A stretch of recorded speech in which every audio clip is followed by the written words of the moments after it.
It's time to talk about the wonderful world of color. Actually is a pretty cool world, I guess. But as it relates, of course, to Adobe Illustrator Creative Cloud. That's why we are here. Now, don't forget, technical information, especially in this case, is about to be disseminated. So please stay alert at all times. Let's get started by talking about, just in a nutshell, what do we have? What's available? If you go into Adobe Illustrator and start working on a document, you have two color spaces. The first one, of course, is RGB, additive. That means red, green, and blue colors. The second one, of course, is CMYK, subtractive, cyan, magenta, yellow, and black. Now, these represent primary colors.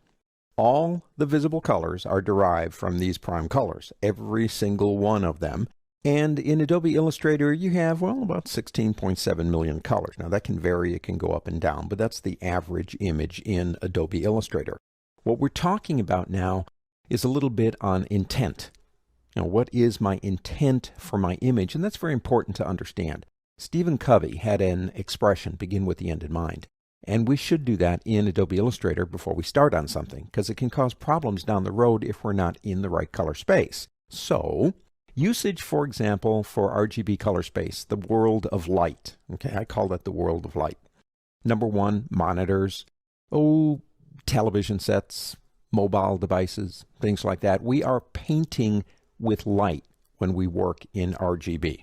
Now, the opposite of that, and it literally is the opposite, is CMYK color. Color space, I call it the world of absorption.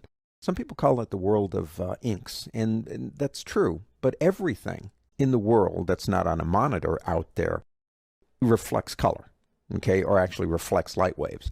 And the color that gets to our eyes is based on what we see. So we're talking print in our world, print and maybe paper, which are about the same thing, I would think. And the colors are cyan, magenta, and yellow. Now, technically speaking, if you could take 100% of cyan, magenta, and yellow and mix them together, it would produce a black. But because of impurities in inks and things like that, they add that fourth can of paint, if you will, CMYK, and the K stands, of course, for black. All spaces have a color gamut. Now think of it this way.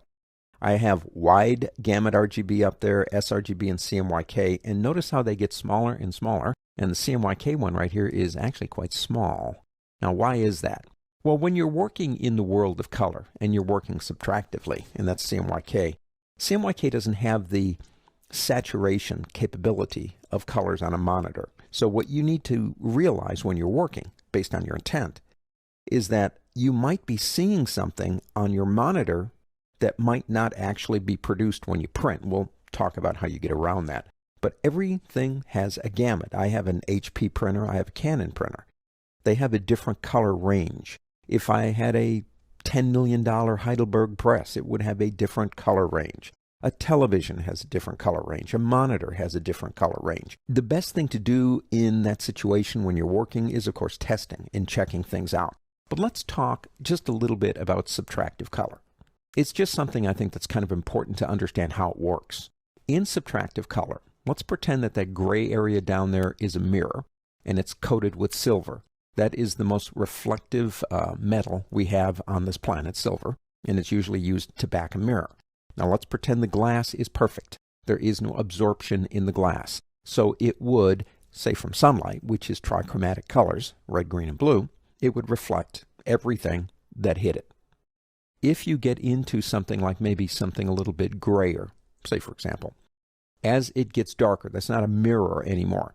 Now, see, I don't like to use the word darken or darker. It's got more absorption qualities. So you begin absorbing through the material some of the colors. They start going down and absorb into that, well, whatever it is. And then what's left is reflected back up. And we could keep this up all day long. But if you get into a pure black body, and actually one of the most efficient absorption materials in the world is actually black velvet. It will absorb the color and reflect none of it back theoretically. It all gets absorbed. You take something outside, for example, on a hot sunny day. If it's white and it's black, not only does the black absorb the color, it also absorbs radiant heat and everything else. It's a big sponge, if you will. Now, where does color come from? Because right now my examples are in neutral body colors.